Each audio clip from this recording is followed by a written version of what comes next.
আসসালামু আলাইকুম রহমতুল্লাহি ওবারাকাতু।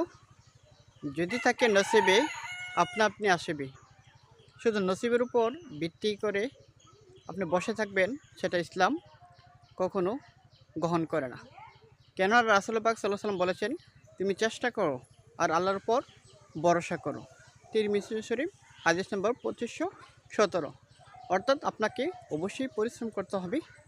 আর আল্লাহ পাক পবিত্র কোরআনে বলেছেন, যতক্ষণ পর্যন্ত বান্দা তার ভাগ্য পরিবর্তনের জন্য চেষ্টা না করে ততক্ষণ পর্যন্ত তার ভাগ্য পরিবর্তন করে না।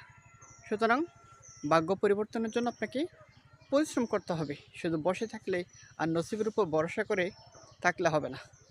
আর আল্লাহ পাক পবিত্র কোরআনে আরও বলেছেন, তিনি সৎকর্মশীলদের কর্মফল বিনষ্ট করেন না। সুতরাং ভালো কর্ম করুন আর চেষ্টা করুন, আপনার ভাগ্য পরিবর্তন হবে।